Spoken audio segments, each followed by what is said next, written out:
Hi guys and girls, it's time for an update. It's now 7.5 months since I've had my hair done. I had it done at the end of December out in Turkey, for those that don't know. So yeah, it's just coming up to 7.5 months now. As you can see, it's growing pretty well. Had it cut probably about a month ago, I think. Or maybe probably about 2 to 3 weeks ago. Yeah, it's coming along alright. I'll just go over the top like I normally do. So you can see the hairline, hopefully it's in focus, and let's just go over the top.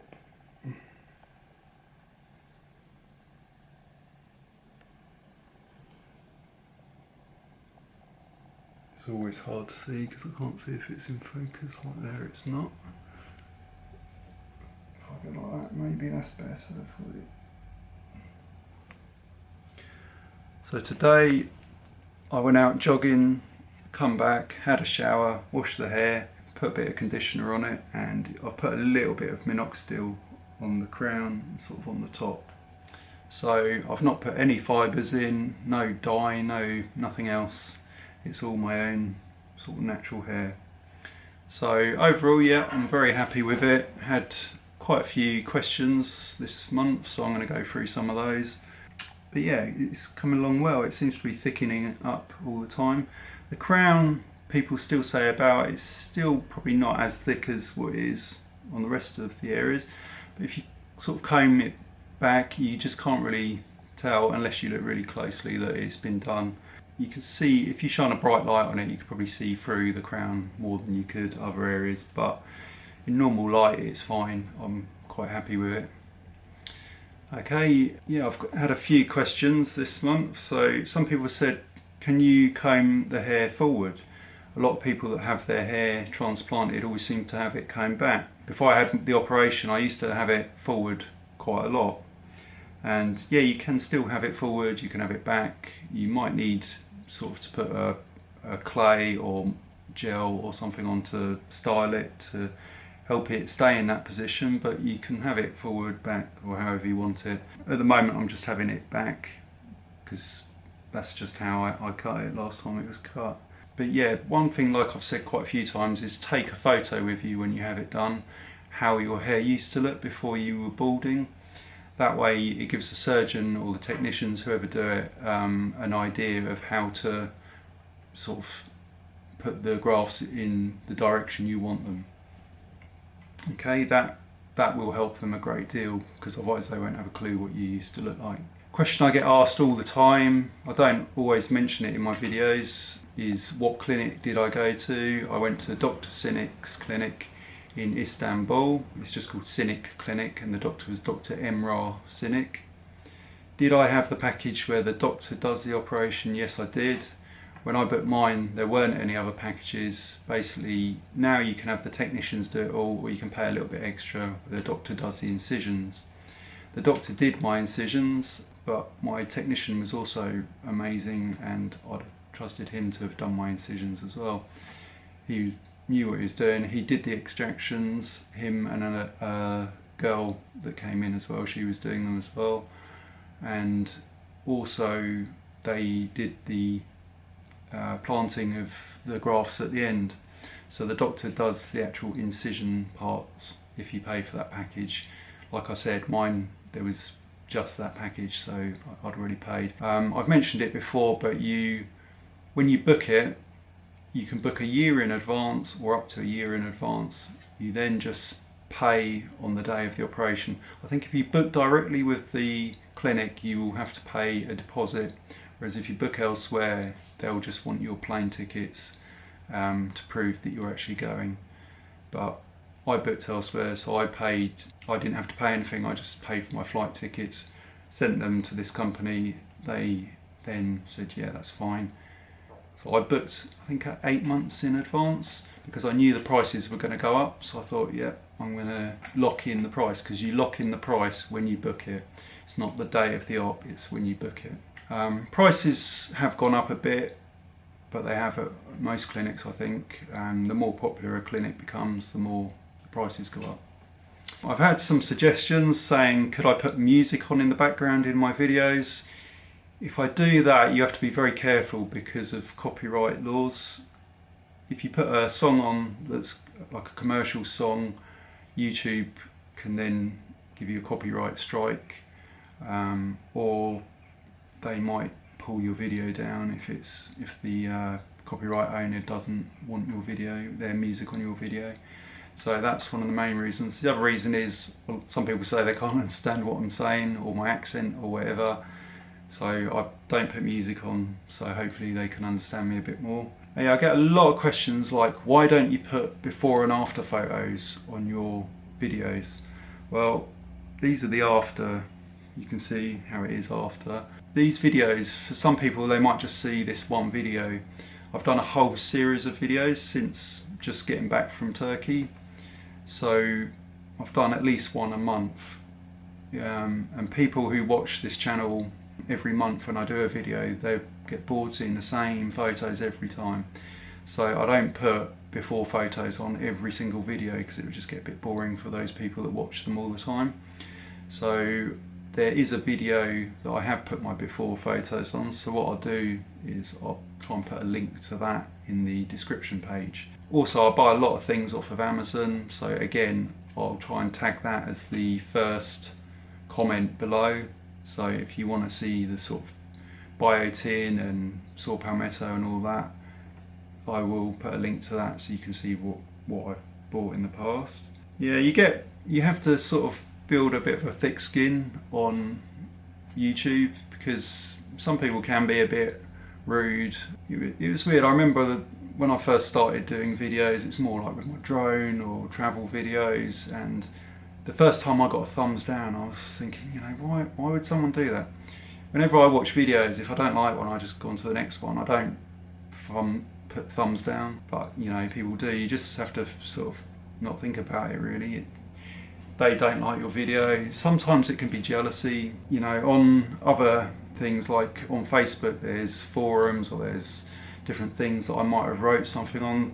This month I got someone calling me an ugly, vain, and the word I won't mention because my video probably will get pulled, but it's a 4-letter word. It begins with T, ends in T, and has WA in the middle. So yeah, I mean, do they really need to write that? I think maybe they think they're being funny or whatever. So I actually wrote back to this guy, who was bald, actually this guy was. Said I might be ugly, I might be a TWAT, but I'm not vain. You know, I'm probably one of the quietest guys you'll ever meet. I'm quite shy really. Before making these videos I wouldn't speak to people that much. I'm just quite a quiet sort of shy guy. They have helped me increase my confidence making the videos, and also the hair ads. You know, I feel that if you've worked hard, you've saved up for your operation and you're happy with it, because at the end of the day it doesn't matter how anyone else feels, it's how you feel about your hair, and I'm sort of happy with mine. So you know, it's not vain, I don't think. I think it's just that I'm happy with it, and yeah, if I see people, I do say I've had my hair done. I'm proud of it, you know. I don't try and hide it at all. And if there's someone that wants help with where to go or anything like that, I'll gladly tell them. But yeah, I don't think that's vain. I think it's, you know, I'm happy with my hair. You can't really tell unless you've been in that situation where you are balding and you feel that there's no way out.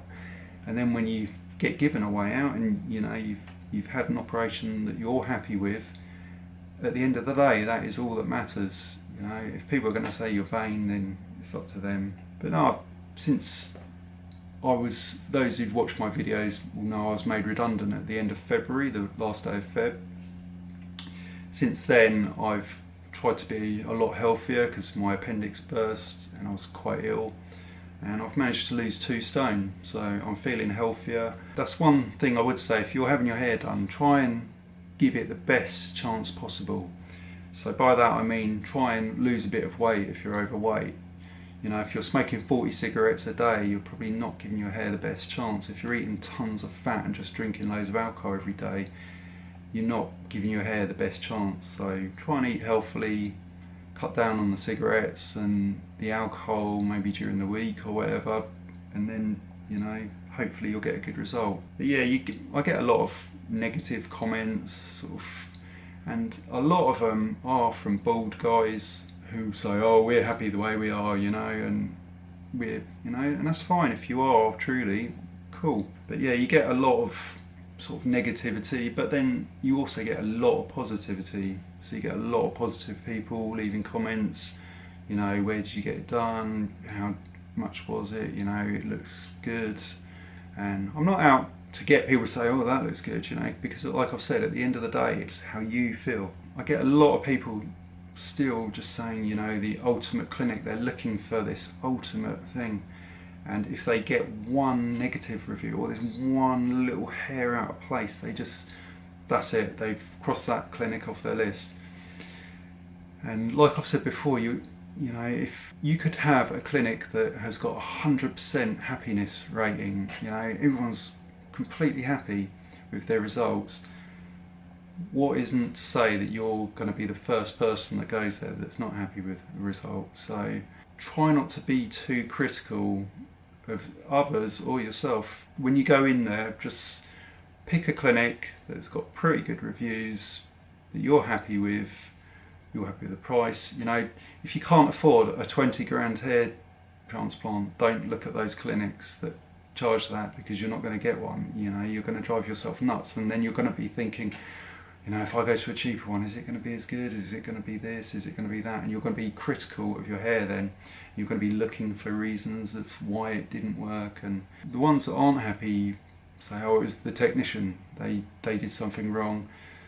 Maybe it was just that the donor area on this particular person's hair wasn't great. When I had mine done, when I first started looking into it, there wasn't as much information around as there is now. There wasn't as many Facebook groups as there are now.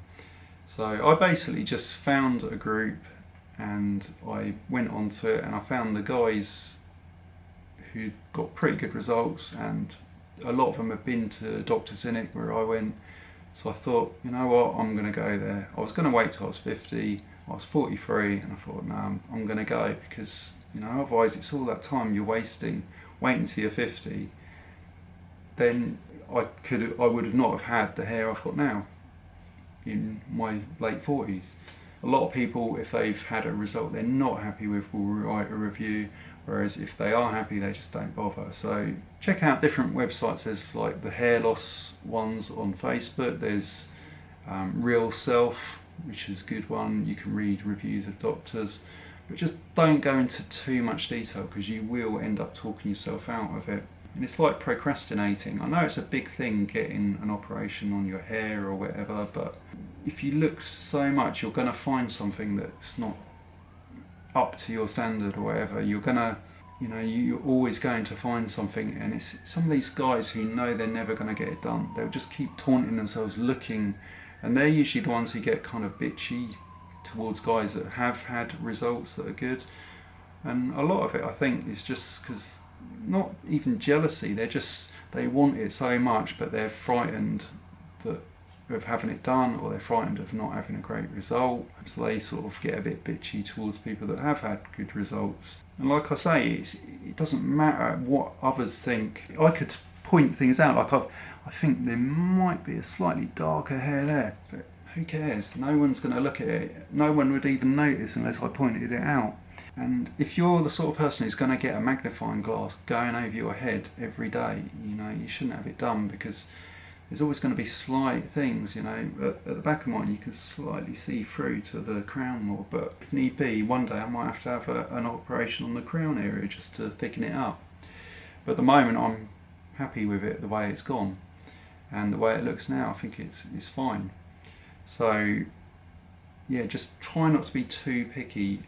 And if you know you're not going to get it done, then forget about it, because if you're the sort of person who says, yeah, I'm going to get it done at Christmas, and then Christmas comes around and you think, no, I'm just going to leave it till January, and then January comes around, no, it's a bit cold, I think I'm going to leave it till the summer, you know, you're never going to get it done, so just forget about it. But if you do want it done, then, like I said, read up. I didn't even know what questions to ask, and someone was saying recently in a Facebook post, you know, these guys who don't know what questions, like they didn't ask this, they didn't ask that. It wasn't the fact that I was sort of not even thinking about asking these questions, like I didn't care. It's the fact I didn't even know what questions to ask. All I knew was I'd seen guys who'd been to the clinic that I went to that had great results, and I thought, yeah, if they've got it, then I'm going to go for that. I knew that I didn't know my Norwood's level or any of this stuff. I don't know what size punch they use, I don't know what pattern they use, I don't know any of that. I didn't even know these questions. So I just went out, kind of like on the recommendations of these other guys, and I thought, you know, I just knew that I was balding, and if they could help, then great. And I thought, what's the worst that can happen? You know, you get some shock loss, hopefully that will grow back. They over harvest, that's probably one of the worst things, but these guys have got pretty good results without over harvesting, so I thought, yeah, I'm going to put my trust in this clinic. So I did, and I'm very happy with the results. But there are guys who write to me, oh, your result isn't the best in the world. And it's, so what? It doesn't bother me. My result that I'm happy with, and it's like I said, it's just me that counts at the end of the day. Like I said before, I'm not going to try and push you into anything. At the end of the day, it's got to be your decision. You know, I had my eyes lasered when I was 21. I'm now 44, and I'm so glad that I had them done. I hate wearing contacts. They were annoying. They felt uncomfortable. I didn't like wearing glasses. So I had my eyes lasered years ago, and again, I'm really happy, but I'd never try and push someone into that. If people want help with it, or where I got it done, or anything like that, then I'll help them out. But at the end of the day, it's got to be your decision, and you've got to accept the result. So with your hair, just my advice would be don't research for too long, because those 5 years you're researching, you could be having great hair. And you'll get people who come back to me saying, yeah, but you don't know what my luck's like. I'll be the first one who's had a bad result. Everyone feels like that. It's like everyone that gets their hair done, just before they're about to have it done, they're probably thinking, I was nervous. I was thinking, you know, what happens if it goes wrong? And yeah, you do hear of bad results, and some of these are in sort of developing countries. I've not heard of anything really bad in Turkey. Another question I get quite a lot is, did you feel safe out there? Yes, I did. I felt safer there than what I do in London, and I live quite close to London, so I felt pretty safe. I found it strange. I've never been to a country where they have, you know, like metal detectors as you go into a hotel. But you kind of get used to that straight away. I'm not sure if all the hotels have that, but they do, and even the airport had that. The airport has now changed, so the airport I went to was the one in, I can't remember what it's called now, it's the main one in Istanbul, and I think there's one called Saw something, which was on the outskirts. I went to the main one. This is now closed. I think it's just open to cargo flights now.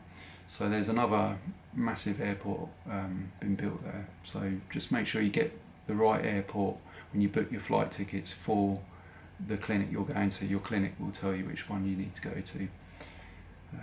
I get a lot of guys talking about flights, the prices. Yep, they've gone up in price. If you book further in advance, you can usually get a good deal. Like I said before, with your luggage, on the way out I'd had hand luggage only. I had a small case. It was probably about 6 or 7 kilos, because it's only a day or two's clothes you need at the most. But coming back, just remember you're going to have a lot of liquids that they give you, like shampoo and stuff like that. Some of them are over 100 millilitres. Some guys chance it and try and take them through, but if you don't want that stuff binned by security people at the airport, then I would suggest paying the extra to have your luggage put in the hold on the way home, just so you know you're going to get your shampoo and everything back home, so it's not thrown in the bin.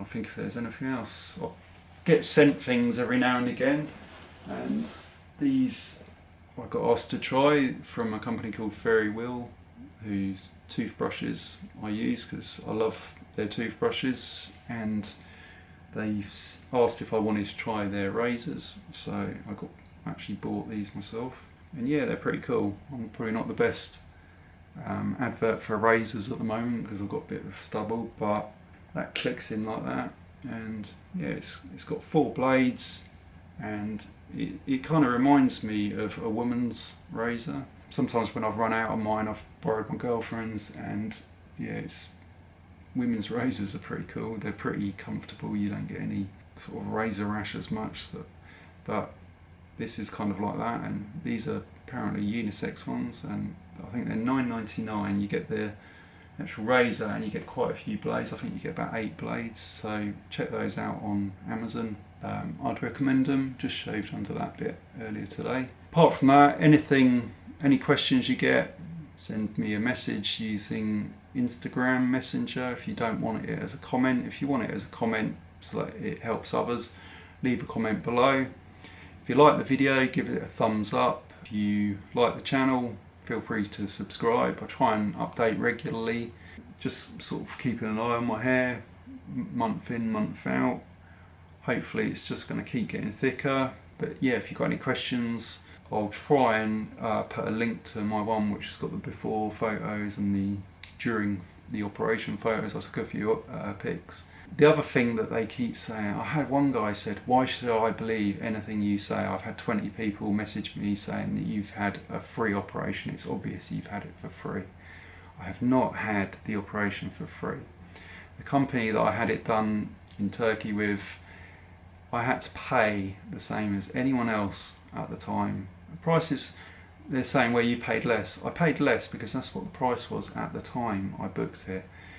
It's gone up since, but I paid the same as anyone else that had booked it the same day as I had. I even had to pay for the painless anaesthetic. I think they've lowered the price for that now to €200, but I had to pay $250 at the time. And I asked if I could have it for free because I'm always bargaining with people, and they said no. In the past I've said to them, you know, you can use my videos if you want, and they don't. So for someone to say you've had the operation for free, no, I had to pay for it. I've not had any cash back from the clinic, not had anything back from them. I paid the same as anyone else that day that had booked it when I booked mine before the prices went up. You're always going to get people say that because, you know, there's all these little conspiracy theories. Oh, he must be this, he must be that. I get paid from YouTube when they put adverts onto my videos, and it's not much. It's like a couple of pence for maybe if someone clicks on one of my adverts that they put on, you get a couple of pence or something. It's really not a great deal. The reason I make the videos is because I've been out of work for a while. I'm starting a new job soon. You know, A, it's something to do, and B, it does give you a little bit of money. And I sort of think, you know, if I can help someone, not necessarily persuade them to, but if I can sort of show them I'm just like an average guy, I'm not some super hard guy who doesn't react to pain or anything, and if I can do it, like most people should be able to do it in a sense of pain, because it really didn't hurt as much as I built it up in my head to how much I thought it was going to hurt. Yeah, that's about it, I think. You're always gonna get people that, you know, you could have the most perfect hair transplant in the world, and there are always going to be guys who are like, that's too perfect. It doesn't look right because it's too perfect.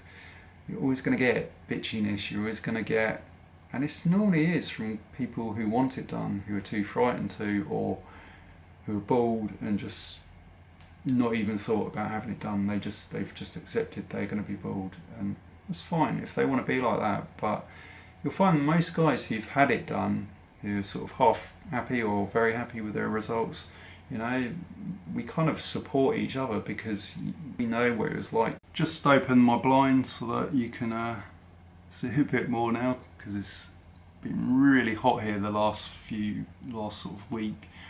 We've had some of the hottest days it's ever been here. Yeah, it's just started raining now, so I'm sort of sat in front of a window. People have said, why can't you put, you know, maybe change the scenery, but I live in a flat, there's only certain places where I can have my camera on. If I have it in the lounge, then it can be too dark or too bright. So I'm sort of sat in my bedroom at the moment with the camera is resting on a windowsill. And I close the blind when it gets too sunny because otherwise the camera starts overheating. But yeah, it started raining now, so I've just opened the blind. But like I said, any questions, put them in the comments below. I do try and get back to everyone. I'm going to be quite busy from now on, so I'm not going to have as much time, but I will try and get back to everyone. So yeah, I mean, let's hope everyone gets a good result that's looking to get it done, and if you've had it done, leave a comment below. How did yours go? Where did you get it done? How much did you pay? Because it helps everyone if they can have different names of clinics to look into. As long as one sort of tries to help everyone else out, it provides better results. And if there's one that you had and you really aren't happy with the result, why aren't you happy with it? Leave a comment. Say which clinic you went to, why aren't you happy. But yeah, that's about it for now. I'll try and put another update at month 8. I know I look weird to keep looking at the hair, but it's kind of weird, you don't always get to see it, so I'll do this as well for your benefit so you can see the hair. But right, that's about it. Cheers.